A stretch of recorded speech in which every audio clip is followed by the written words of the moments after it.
Boston Celtics right now, man, they limping into the playoffs. The Celtics are limping into the playoffs. Yeah. According to RotoWire, Kyrie Irving is ruled out. For the Sunday game. Marcus Smart is out 6 to 8 weeks with a thumb surgery, so that comes at a very bad time because I personally thought Marcus Smart was the NBA Defensive Player of the Year, which is what the crazy part. What's up? With Marcus Smart going down with this injury, I think it pretty much ensures that Joel Embiid will win Defensive Player of the Year in his rookie year. You mean second year? I mean, this is rookie year. He hadn't played over 80 games. Like, I'm sorry. This is his first season playing over 50 games. This is rookie year. Stop it. Stop it. Them games he was playing before, when the process wasn't being trusted, was G League games. They was a G League team playing against NBA teams. Yeah. Now they got a real fucking NBA team. Yeah. So, I think that pretty much, locks up Defensive Player of the Year for him.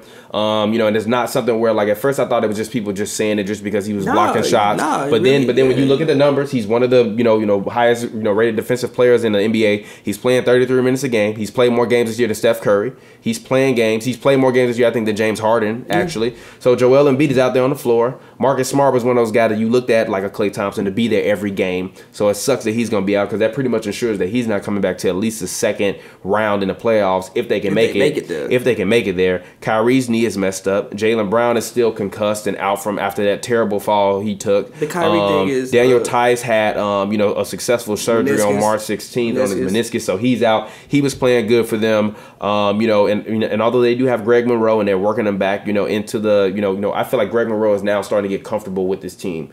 Because of injuries, he has to be out there on the floor. So now he's starting to develop a little bit more of a rhythm with this team. Because remember, at first you were like, I like the pickup, but he hasn't been playing that well. And I think now he's finally getting acclimated to his role within this team, and he's starting to play better. Go ahead. The Kyrie thing is starting to scare me.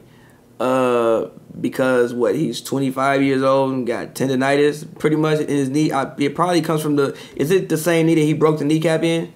It's his right knee, but Danny H said that he wasn't worried about it. He said that I think it was a report, it was, he said it to the press or something, that he's not worried about it, that it was one of the things that they evaluated when they were, thinking about trading him for Isaiah Thomas, and they're not worried about it. It'll just need some cleanup and maintenance, but it should be fine. Regardless, you got to go in, clean it up. I just never thought that this was the year for the Celtics. I still think they're a year or two away. I think they're just too young. And yeah, I just always thought that they were just too young right now. I just always thought that they were too young. So I never thought that this was the year for the Celtics.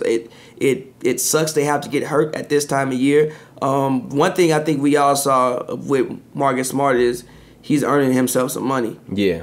Because they don't look the same without Marcus Smart. Yeah, they really don't. Like, the Celtics don't look the same without him. They're not the same team without Marcus Smart. And Marcus Smart this year was shooting 30% from three and 36% from the field. But the difference he makes on the floor is more than it's more than looking at shooting percentage. Even like with offense, Marcus Smart is a guy where if he randomly gave you 20, you're not really surprised. Like if you even if you look, like even if you look at the college, like he was a scorer. Like at Oklahoma State, he scored the ball. He had multiple 30-point games. Like Marcus Smart, if you need an isolation from Marcus Smart, you can ISO Marcus Smart. Yeah, you can. Like, I mean, he's to my chagrin, as they say, because I was about to say something way fucking worse. At the end of games, he just pulls up for these dumbass threes, and occasionally he makes them. Occasionally. But he don't make them most of the time, and it drives me nuts. So, yes, he's got the confidence. Yeah. All the confidence. But he's not like Roberson. Like, Roberson is like really, bro, you leave Roberson open, you think he gonna airball the three. Yeah, it's like he's not really, like, you, at least when Marcus Smart gets the ball, it's like when somebody's closing on Marcus Smart, they at least think. Like, they might start running and then might stop. But even that gives you a chance to make a move, like whatever. Yeah. Roberson Marcus Smart is 73% from the free throw line, so it's not like Roberson where he's a liability. Roberson, from that perspective. If I'm closing out and I see Roberson get the ball, whatever. Didn't Chris Paul tell him on that Christmas game like he gonna miss, and then he missed it or something like that? So. Yeah. I think he literally waited on like, and he missed it. Yeah, like you're not doing that to Marcus Smart. Like you at least think like, oh shit, you know what? Let me just back off. So he's earning himself some money. But again, it's for this team, it's not about this year. You just want to see how far. Anything you do is a plus. After Gordon Hayward's leg was out his shoe, ankle was out his shoe, anything you did this year was a plus. Anything. If you go to the conference finals, great. great. That means next year we going to the finals. We got Hayward back. We going to the finals. I still think Hayward's coming back. Hayward said that Hayward has made it publicly known that it is his goal to come back this season. Yeah, but I think I just saw something that said he had a setback. Yeah, but it was a small setback. It was like a 1 week long setback. Danny Ainge, he said he had a set. He said no. Danny Ainge said that Gordon Hayward had a setback, but he's now on track. Yeah, but even with everybody being, if you had a full healthy roster, I'd be like, okay, cool. But you don't even have a full healthy roster right now. Like, I think you just, you know what, save it, come back next year, bro. Come back next year, you're fine. But yeah, I don't really. Yeah. And in terms of the Celtics, look, I still think that they got a chance in the East. They were my pick this year for the East before the season started. They are still my pick, even though they are kind of limping into the playoffs. I still think that they will. I still think that if they can get to the second round, Marcus Smart will be able to come back. And I don't care about Marcus Smart shooting. Just come out and play defense, bro. Come out and play defense. That's all I need for you to do is come out and play defense. You don't need to make shots. You just need to make a difference in the game and hustle so much that the other team has to always account for you. And that's what I need from you, because I don't need you to start and do it. I need you to do it in spots. And I even think with Kyrie Irving going out, this is giving guys, like Shane Larkin and Terry Rozier a lot of valuable minutes, which is the same thing that I kind of feel about the Warriors with Quinn Cook getting these minutes, because the Warriors don't really have a true backup point guard. Livingston is, but Sean is it's starting to show, like with him and Iggy, like it's starting to show.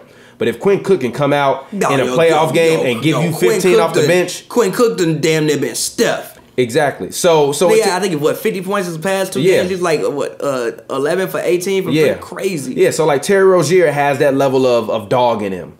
So if you can get Terry, Rozier more valuable minutes, I'm cool with that. But another thing about the Celtics over the last 10 games, despite the injuries, they're still fifth in the NBA. In terms of plus minus at a plus 8.7. They still lead the NBA in defensive rating this season. They're still fourth in net rating, which is a plus 4.3. They're fourth in the NBA in clutch wins with 24 clutch wins this year. This is a team, when you come in the playoffs, like I said, I think Kyrie Irving this year is going to show everybody who he is and who I think that he can be without LeBron James, and I think we'll see it from that.